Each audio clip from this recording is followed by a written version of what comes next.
Sabi diyan, God's love story. No? Sa story, meron pong simula at merong wakas. No? Kaya love story kasi ito yung kwento ng Diyos sa buhay natin. Ito yung pag-ibig, no? God's love story. Kwento ng pag-ibig ng Diyos. So drama. No? Sino nakikinig ng drama sa inyo? Sabi diyan, love story. So ibig sabihin, ang istorya is may bida. Tama ba? Sa bawat istorya, sa bawat kwento ng pakapalabas, no, alam naman natin na merong bida at meron kontrabida. Hallelujah. So, sa gabi ito, malalaman natin kung sino nga ba yung bida at sino yung kontrabida. So, makikita natin sa storya ng Panginoon sa kanyang pag-ibig sa atin. So, sabi dito sa Romans 3:20-24, sabi po, therefore, no one will be declared righteous in God's sight by the work of the law. Rather, through the law, we become conscious of our sin. But now, apart from the law, the righteousness of God has been made known, to which the law and the prophets testify. This righteousness is given through faith in Jesus Christ to all who believe. There is no difference between Jew and Gentile, for all have sinned and fall short of glory of God, and all are justified freely by His grace through the redemption that came by Jesus Christ. No? So, sa kwentong yan, malalaman natin, sino yung kontrabida? Tayong tao. Agree po ba kayo doon? Katanggap-tanggap ba na tayo naging kontrabida sa love story ng Diyos? Hallelujah.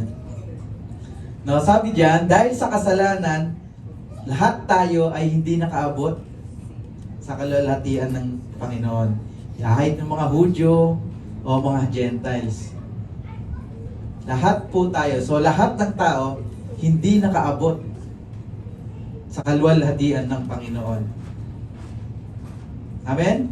So lahat ng kasalanan na gawa natin, maliit man yan o malaki, lahat tayo nagkasala pa rin sa Panginoon. Amen po. Ngunit, sabi diyan, dahil sa pag-ibig ng Panginoon, ipinagkaloob niya si Jesus Christ sa atin, yung kanyang anak. Dahil sa kanyang grasya, ipinagkaloob niya ang kanyang anak na si Jesus Christ. Ito'y dahil sa pag-ibig niya sa atin, para tayo'y tubusin sa ating mga kasalanan. Sabi dito, una, nakikita niyo yung picture na yan, nasabi diyan, God created us because He loves us. So, in the beginning, God created heaven and earth. So, sa day 1, makikita niyo dyan, sa day 1 na yan, ang mundo is talagang madilim. Walang kahit ano, basta talagang blackout siya. Even nang wala pa kasi siyang araw, wala pang liwanag niyan that time. Puro dilim pa lang. From day 1 to day 6, makikita natin yung perfect creation ng Lord. From day 1, yung ganyan na blanco pa. Day 2, nagkaroon na siya ng liwanag. Diba? Day 3, nagkaroon ng mga puno. Sa 4, yung nagkaroon ng araw. Day 5, yung mga hayop. At day 6, tayong mga tao. So meaning to say, yung creation ng Lord is perfect. Kasi siguro nung ginagawa ng Panginoon yung creation, nasa plano niya na. Kumbaga pag tayo nagsulat ng plano natin, isinusulat pa natin yan, di ba?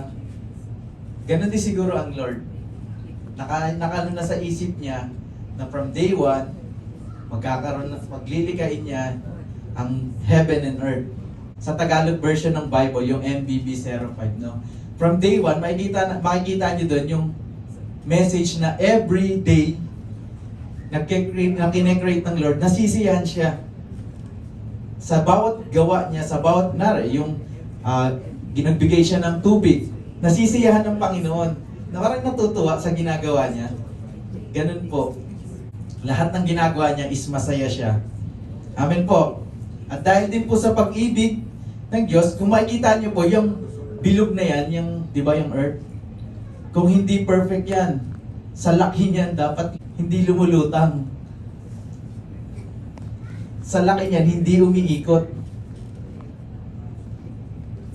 Pero ganun. Ganun yung pag-ibig ng Lord.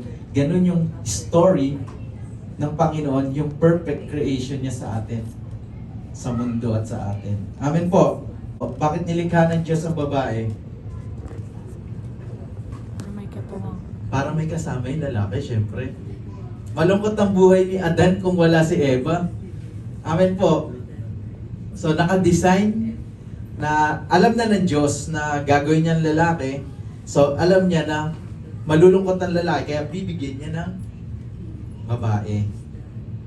Yun yung magiging asawa. Kaya meron tayong tinatawag na asawa.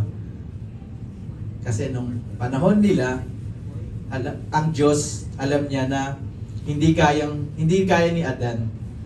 Dapat meron siyang katuwang sa buhay.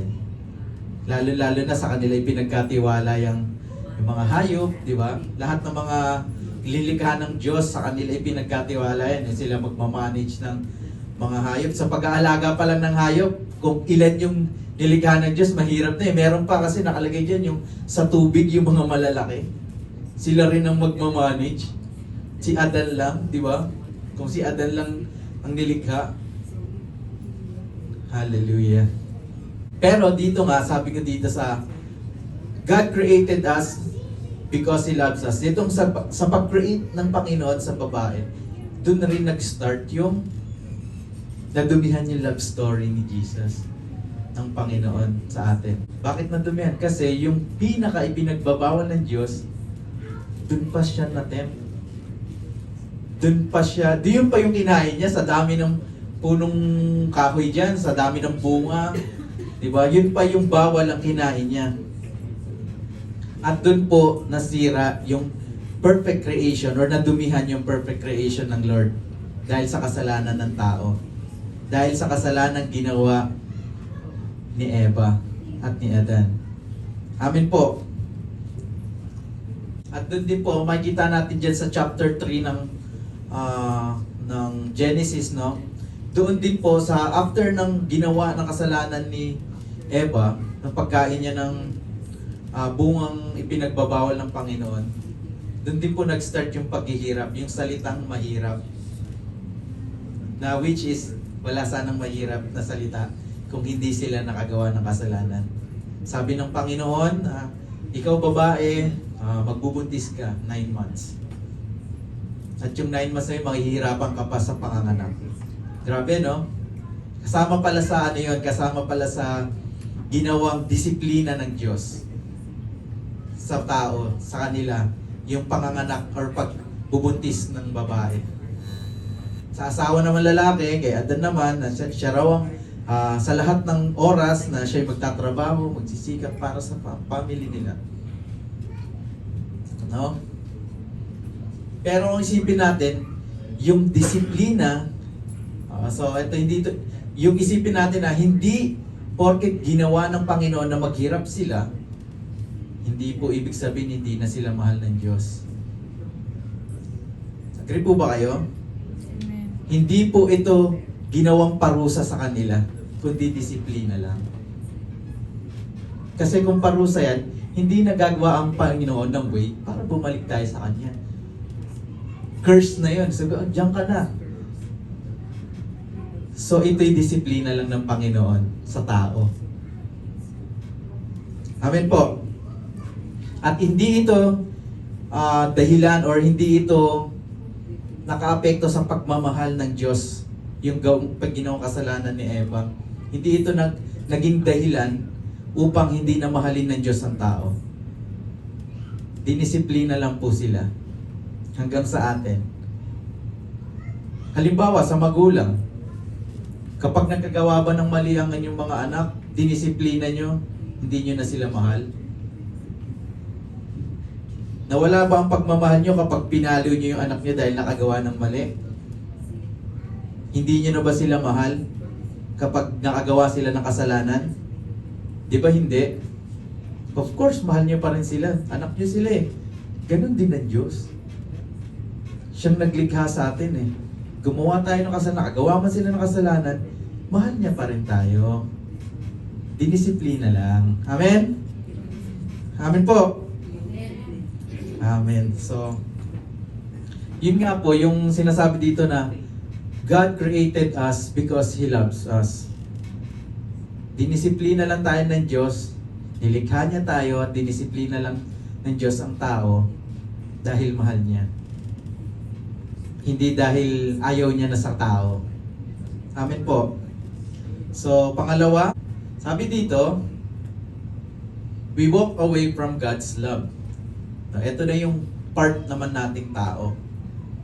So sa atin, yung pagmamahal ng Diyos or yung ginawa ng Diyos sa creation, ginawa ng Diyos na bagay sa pagmamahal niya sa atin, tayo mismo ang lumalayo sa Diyos. Sabi nga po dito, no, sabi ni Neil Anderson, sabi niya, when we sin, we turn away from God. So when we sin, lumalayo daw tayo sa Panginoon. Yung tipong sabi mo, babalik ka na sa Diyos. Kapag gumawa ka ng kasalanan, imbis na malapit ka na, babalik ka pa eh. Hindi ka makapunta sa finish line kasi kung patuloy kang gumagawa ng kasalanan, hindi ka makakapunta sa finish line kasi babalik at lalayo ka pa. Sabi niya, when we sin, we turn away from God. And when we repent, we turn back toward God. Amen po. Habang patuloy gumagawa ng kasalanan, palayo sa Diyos. Because of sin, we broke the love story of God. Amen? Amen po ba? Amen. Dahil sa kasalanan, nasira natin yung love story ng Lord sa atin. Halimbawa ng isang mga kasalanan. Sabi dyan, yan, nakikita niyo unang picture, paninigarilyo, pag-inom ng alak. So sabi dyan, smoking and drinking alcohol is sin. Amen. No, lahat yan kasalanan. Sa pangalawa, sex, fornication, adultery, pornography, homosexuality. So premarital sex is sin. Amen. Lahat po yan ay kasalanan. So yan, using drugs. So using drugs, kasi alam niyo yung drugs, naaapektuhan yan yung utak ng isang tao. Kapag naka-drugs, pwedeng kung ano na yung papasok sa isip niya, kung ano epekto ng drugs sa kanila, doon nagkakaroon lalo ng kasalanan yung isang tao. I remember, may napanood ako na sa balita. Now, lahat ng mga nakukulong sa Pilipinas is drugs ang kaso. Kahit na hindi na sila, wala na silang drugs pa rin ang kaso nila kasi tinataniman na sila eh. Grabe ng Pilipinas, no? Ang lungkot lang isipin, no? Kahit na hindi ka drug user or drug addict dun sa Pilipinas, kapag nahuli ka nila, tumakbo ka, sigurado meron ka ng isang sachet. So, kasalanan. Kasalanan yung drugs. So, kapag ganun ang ginawa ng mga tao sa Pilipinas, kasalanan pa rin. So, nabubuhay ang tao sa kasalanan. So, deserve ba natin na patawarin ng Diyos? Of course not. Tama po ba? Hindi. Kasi kung kasalanan ang namumuhay sa atin, ibig sabihin, malayo tayo sa Diyos. Hindi Diyos ang pinaglilingkuran natin, kundi yung kaaway. Sino po may likha ng kasalanan? Of course, yung kaaway. So, sino pinaglilingkuran mo kung patuloy kang gumagawa ng kasalanan? Si Satan, hindi si Lord. Kaya alam niyo, buhay ng Kristiyano mahirap. Kasi onting gawa, kilos mo lang, hindi ka magkamali. Andiyan yung tukso. So yan, pang-apat, no, love of money. Love of money is sin. Ang sobrang mag-isip ko, kasi alam niyo yung sabi nga, di ba? The root of all evil Money. is money. Lalo na kung pag minahal mo siya. Kasi ang pera, ginagamit yan sa pangangailangan. Oo, talaga namang kailangan natin ng pera. Lahat ng tao. Sino ba dito hindi kailangan ng pera? Meron ba? Ay, grabe sila. Oh. Hindi nyo kailangan ng pera? Kailangan. So, saan ginagamit ang pera? Pangangailangan. Sa pangangailangan. Amen. So, kung meron ka ng pangangailangan sa isang araw, huwag mo nang pangarapin mo na yung susunod pa. Kasi nagkakamali, patuloy ka lang magkakamali, magkakagawa ng kasalanan kapag patuloy kang iniisip mo yung pera, puro pera na lang. Kailangan ko magtrabaho, magsipag, mag-overtime, pera, kasi kailangan ko ng pera eh. So, ang sabi dyan, ginagamit ang pera para sa sumapat lang sa pangangailangan. Hindi para ma-inlove tayo sa pera. Hindi para pera ang magkocontrol na sa atin.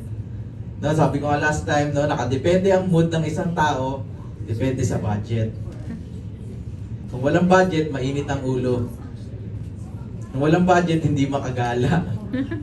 Hindi makakain sa labas, kahit gusto mo na gutom ka na. Gusto mong bumili ng pagkain. Hindi ka makapunta doon kasi syempre walang budget eh. So nakadepende yan kung lalabas ka. So ang taong lagi nasa bahay, Walang pera. pera. Tama? Tama. Amen. Hallelujah. No, yan panglima, yung trabaho. Isa yan sa dahilan kung bakit nawawalan tayo ng time sa Lord. So nagiging kasalanan ng trabaho kapag wala na tayong time sa Panginoon. Sabi nga, di ba, may mga nag-work na 24/7 ako nag-work. Grabe ka naman. Pero wala ka naman ng time sa Lord. Ginawa yung trabaho para makapag-sustain ng needs natin kasi kailangan nating magtrabaho para magkapera. Pero hindi kailangan na lagi ka na lang nasa trabaho, wala ka nang nagawa sa Panginoon. Hindi po ganun. Kaya nga sa 7th day ng creation, di ba? Merong araw ng pamamahinga. Kahit sa trabaho, kailangan ng day off ng isang tao. Hindi yung lagi ka na lang nasa trabaho. Pukpok ka na sa trabaho. Yung amo mo, wala namang pakialam sa'yo. Di ba? Maraming ganun eh. Mag-overtime ka, halos di ka na matutulog. Which is nasagasaan mo na yung prayer time mo. Di ka nakapag-pray. Kasi wala ka ng time dahil puro ka trabaho. So yun ang nagiging kasalanan. Amen po. Ito pa isa, social media addiction is sin. So yung mga addict sa TikTok, no, alam niyo, meron ako pinado ko. Lagi akong nagbibi ng TikTok. Kasi nauso yung, alam niyo ba yung AI na AI na pag may nagbigay sa kanila ng, Yearbook. ang tawag doon, yung, Yearbook. hindi, bukod pa doon, yung AI na aso, halimbawa aso, yung tao, tatahol. Grabe na, talaga, meron ako napapanood na gano'n, grabe siya. Yung tipong bigay ng gift sa kanya, kasi yung rules niya, every gift, kikilos at kikilos. So, napanood ko siya, 1 AM na daw sa Pilipinas, pagod na, kitang-kita yun sa damit niya, pawis na siya eh. Sumuko na siya kasi yung kada magbibilang siya ng 10 seconds para ihinto na yung pagla-live niya, may nagpapasa ng aso. So every 10 seconds, hindi niya nahinto kasi tahol siya ng tahol. Grabe no? Kasi yun yung source of income niya. Bata lang yun. Nakita ko yung pagiging addict ng tao sa social media. So yun, doon nagkakaroon ng kasalanan eh. Kasi nawawalan ng time. Na-addict na sa YouTube. Ako, addict ako sa YouTube eh. Kasalanan din yun, alam ko. Kasi every time everyday pag-ahatid ko si April, after niya, manonood na ako ng YouTube niya. Balitang amyanan yun sa amin, yung Northern Luzon. Gusto ko lagi kasi updated ako sa balita sa Pilipinas. Kasi every time na nakakarinig ako ng balita, parang iniisip ko yung family ko na pag may bagyo, iniisip ko sila kung safe ba sila. So updated ako sa balita sa Pilipinas. Amen po.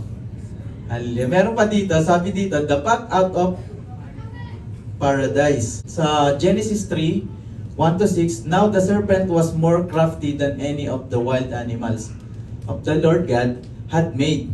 He said to the woman, did God really say, you must not eat from any tree in the garden? The woman said to the serpent, we may eat fruit from the trees in the garden, but God did say, you must not eat fruit from the tree that is in the middle of the garden, and you must not touch it, or you will die. You will not certainly die, the serpent said to the woman, for God knows that when you eat from it, your eyes will be opened, and you will be like God, knowing good and evil.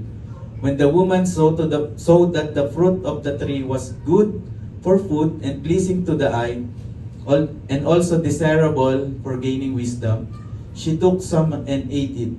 She also gave some to her husband who was with her, and he ate it. No? So, ayan yung tinukso ng ahas itong si Eva.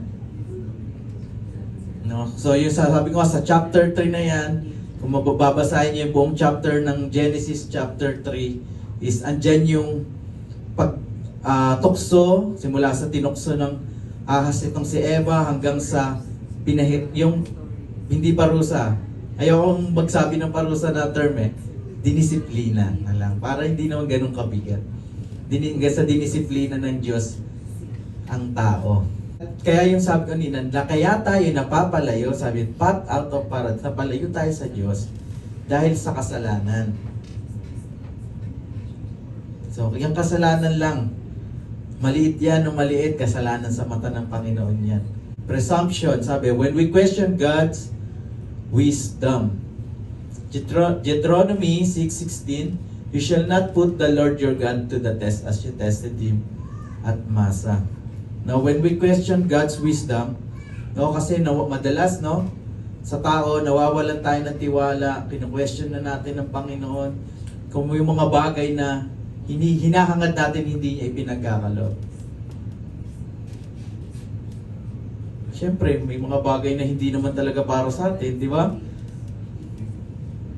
Kasi yung akala na, yung dinidesire natin, yun yung hindi, yung mga dinidesire ng puso natin, yun pa kasi yung hindi para sa atin. Kaya hindi ibinibigay ng Lord. Kaya nawawalan tayo ng tiwala sa Kanya. Amen po. Temptation. When we focus on our feelings. Sabi sa Matthew 26:41, watch and pray so that you will not fall into temptation. The spirit is willing but the flesh is weak. No? Kapag ang feelings ang lagi natin ipinapairal, no? Doon tayo madalas nagkakamali. Amen. Tama ba? Amen. Amen. No, kasi yung feelings is madalas siya nagkakamali. Pwedeng yung feelings mo ngayon okay, yung feelings mo hanggang mamaya hindi ka na okay. So pag ang tao nakadepende sa feelings, madalas siya nagkakamali. So, kaya ang dapat, guard your heart palagi. Amen? Always guard your heart. Kasi yung feelings is deceiving. Mapanlin lang. Amen po. Hostility. Sabi diyan, when we disregard God's direction. Sa Leviticus 26:21, if even then you remain hostile toward me and refuse to obey me, I will inflict disaster on you 7 times over for your sins. No? When we disregard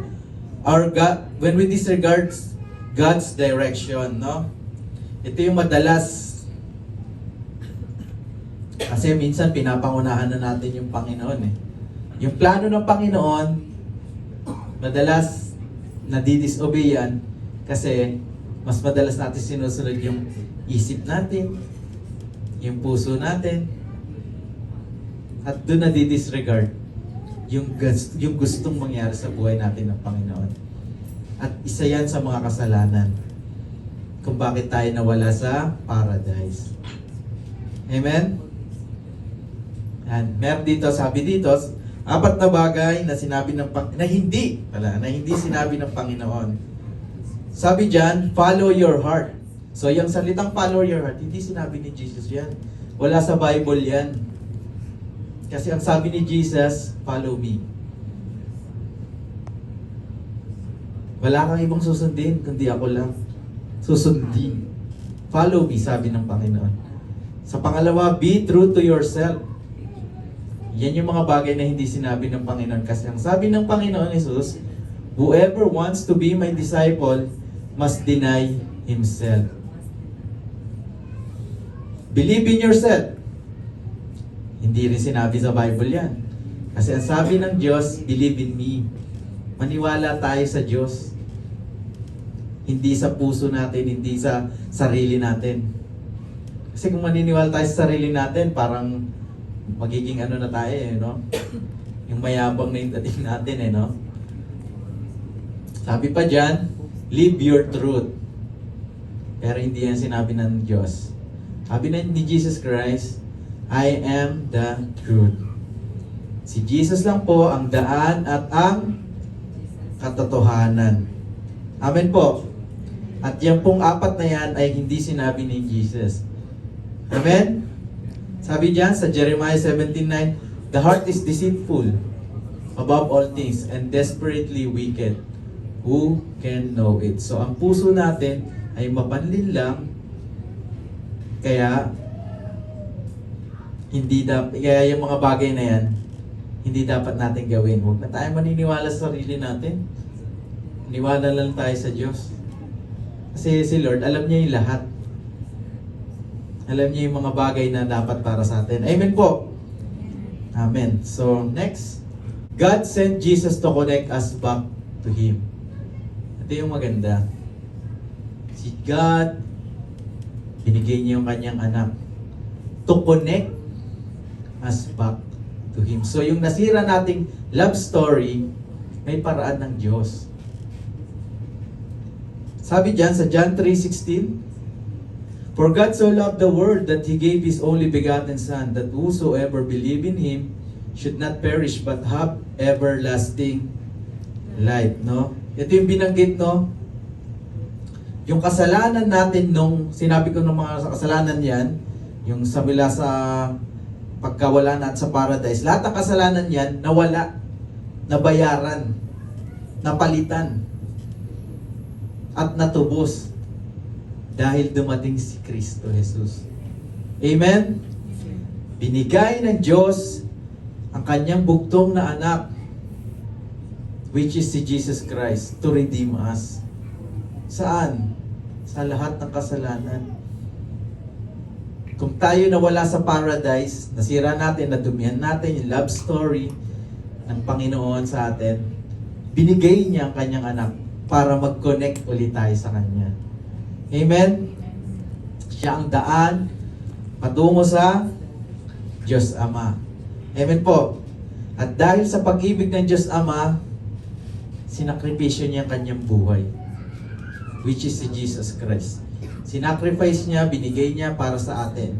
So tayo, tinubos tayo ng may bayad.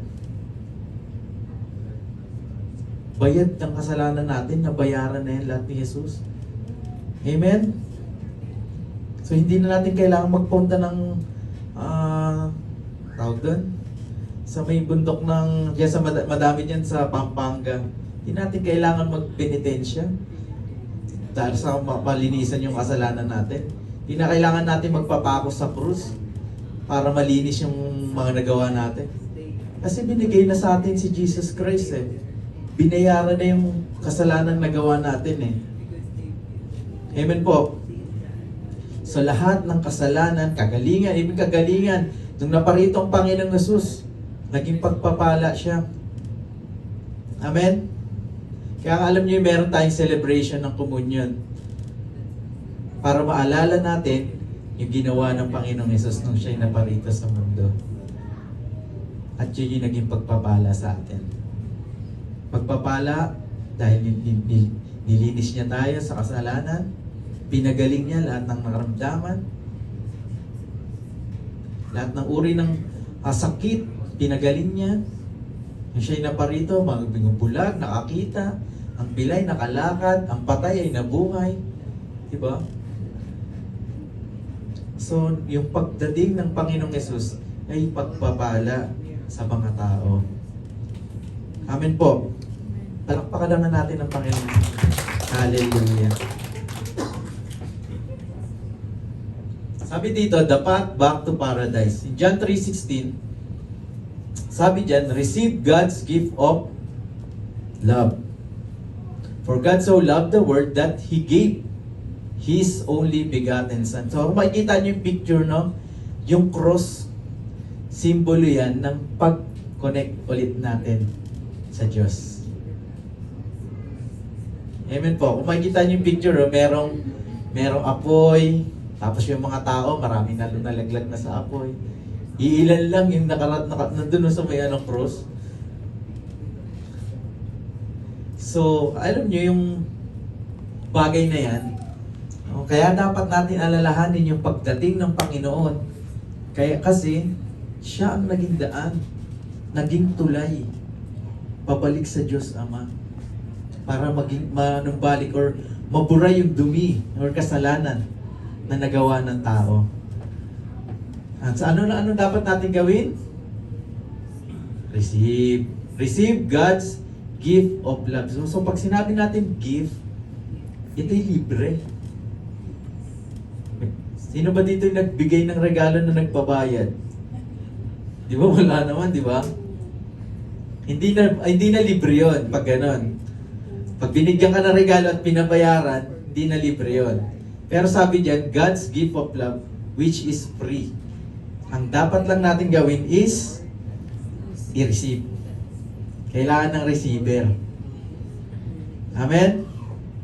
Sabi diyan, believe His promise, that whosoever believes in Him shall not perish but have everlasting life. Kailangan maniwala tayo upang ang buhay natin ay hindi mapahamak, kundi magkaroon ng buhay na walang hanggan. So, yun, malapit na po tayo. Sabi diyan, we choose to accept or reject God's love. Sabi diyan sa Deuteronomy 11:26, look, today I am giving you the choice between a blessing and a curse. Makikita niyo sa picture. Sabi diyan sa 27, verse 27, a blessing if you obey the commandment of the Lord your God. Sa 28, a curse if you will obey the commandments of the Lord your God, but turn aside out of the way. Amen. So, dito papasok yung free will. So, lahat tayo tao meron free will. So, mamimili tayo kung saan daan. Saan kang daan pupunta? Sa daang makipot or sa daang shortcut? Siyempre, ang tao gusto mapadali, di ba? Siya shortcut. Pero wrong. Mali yun. Kasi ang buhay ng isang Kristiyano ay mahirap. So, pipili na lang tayo dyan. Dyan papasok yung free will natin. Pipili tayo dyan kung kapahamakan or a blessing. Ngayon, ang tanong, sabi niyan, which way are you traveling? The choice is yours. Amen?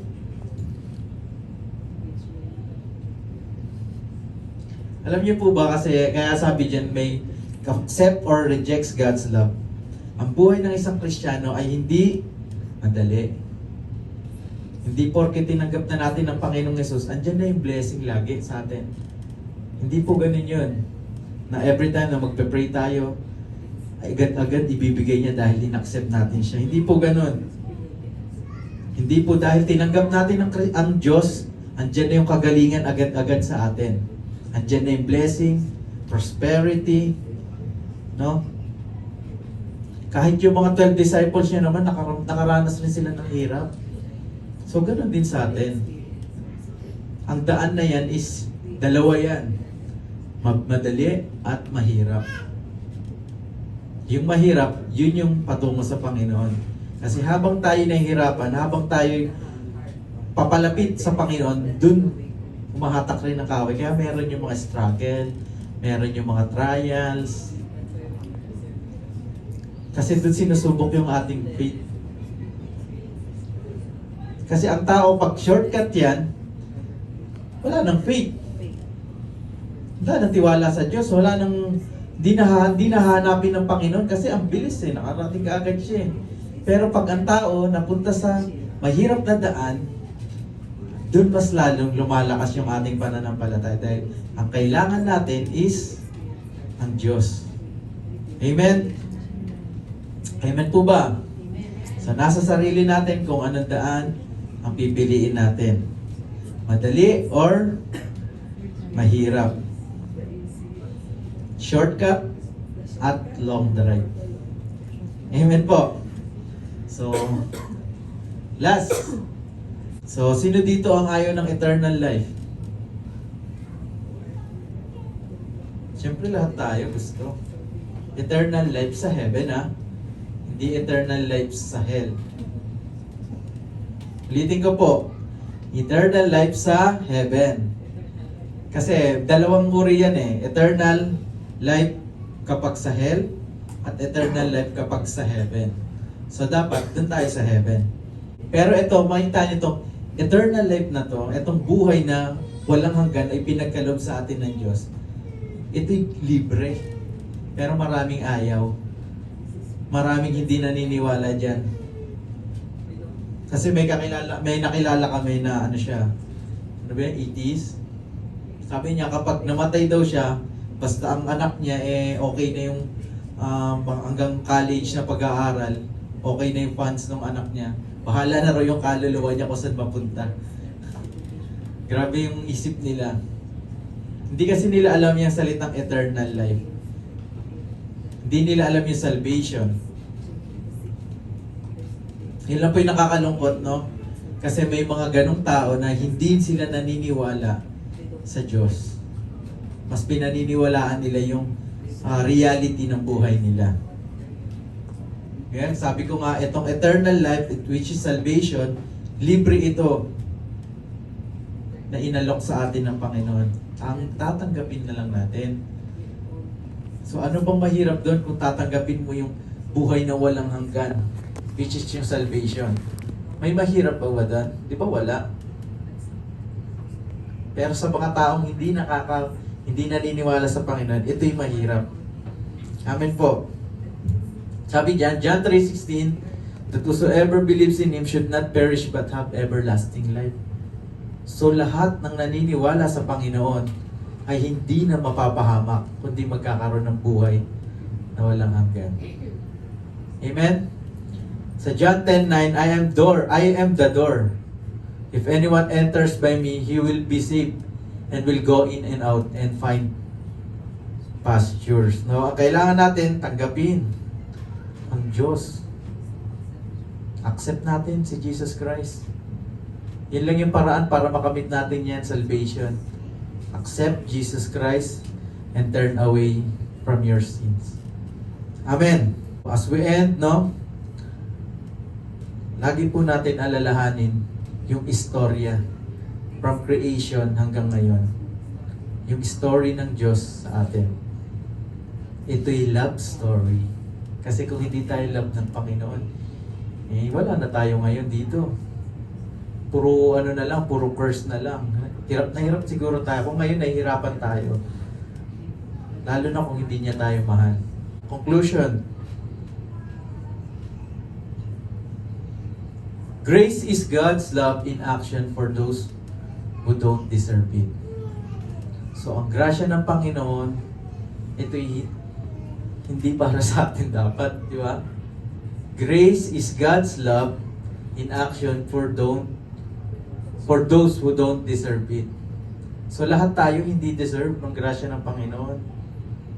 Kasi kahit na 2,000 years ago, alam na natin na napako, binayaran na ng Panginoong Jesus at ang ating kasalanan, pero patuloy pa rin tayo nagkakasala. So, deserve ba natin patawarin? Hindi. Pero dyan papasok yung unmerited favor ng Lord. Dahil mahal niya tayo. Amen? Nilikha po tayo ng Panginoon dahil mahal niya tayo. God created us in the beginning dahil magandang plano ng Diyos sa atin. Amen po. Nasira lang po yan dahil sa kasalanan. Ngunit, ibinagkaloob niya ang kanyang anak para mabura yun. Mabura yung dumi or mabalik tayo sa kanya. Ganun po yung pag-ibig ng Diyos sa atin. At yun yung love story niya. Ephesians 2:8-9 sabi, "For it is by grace you have been saved through faith, and this is not from yourself. It is the gift of God, not by works, so that no one can boast." Amen? So, yun. Ang salvation is libre. Binigay niya sa atin ito through faith. At hindi dahil sa sarili natin. Naligtas tayo, hindi dahil sa sarili natin. Dahil yun sa pag-ibig ng Diyos sa atin. Amen? So kapag tayo nakagawa ng kasalanan, balik lang tayo palagi sa Panginoon. Dahil siya nakakaalam ng lahat. Amen po. Alam niyo po ba yung kwento ng isang sasakyan? Yung sasakyan na lagi siyang nasisiraan. Lagi po siyang nasisiraan. Pinunta niya kay pinakamagaling na mekaniko. After a week, nasira na naman. Si Mitsubishi. So itong si Mitsubishi, pinunta niya sa pinakamagaling na mekaniko. After a week, nasira. Biyahe na naman siya. After 3 days, nasira na naman. Pumunta na. Siyempre, bumalik siya sa mekaniko. Sabi niya, nasira na naman sa sasakyan ko. Pinagawa na naman. Ganito, sira na naman. Inayos na naman ng mekaniko. Naayos. Pero after the day, nasira ulit. Hanggang sa naisip niya, ibalik sa Mitsubishi Company. Si Mitsubishi Company, alam niya kung ano ang sira. Kasi siya ang naglikha. Amen? Alam niya kung paano aayusin kasi siya ang gumawa. Kaya after the day, nung ipinunta niya sa Mitsubishi, bumalik siya sa naglikha, sa gumawa sa kanya, yun, naging maayos ang takbo. Ganun din sa ating mga tao. No? Kung tayo nagkakamali, madalas man tayo nagkakamali, hindi po ang kaibigan natin ang solusyon. Hindi si San Miguel, hindi po si San Miguel, hindi si Kumare, hindi si Kumpare, no? Bumalik tayo sa naglikha sa atin. Alam niya kung ano yung makakabuti sa atin. Kung paano niya tayo ayos. Sirang-sira ka man ngayon. Pag bumalik ka sa Diyos, re-restore niya yan. Ganun ang pag-ibig ng Diyos sa atin. Amen?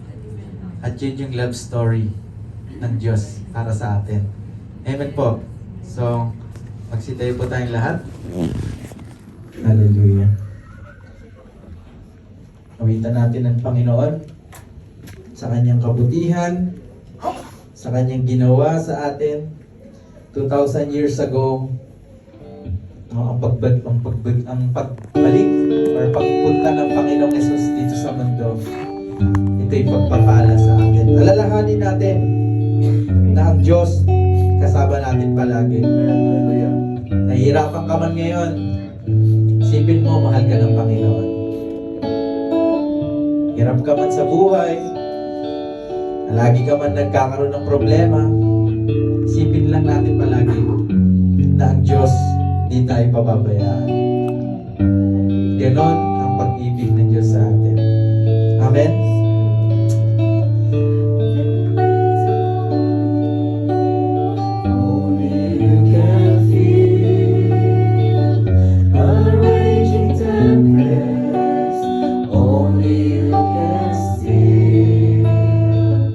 My soul is thirsty, Lord.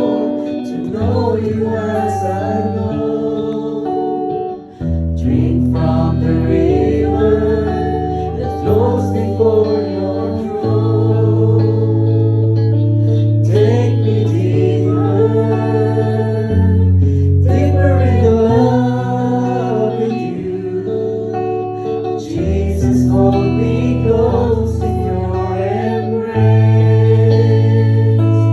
Take me deeper, deeper than I've ever been before. I just want to love you more and more. Oh, I long to be deeper in love.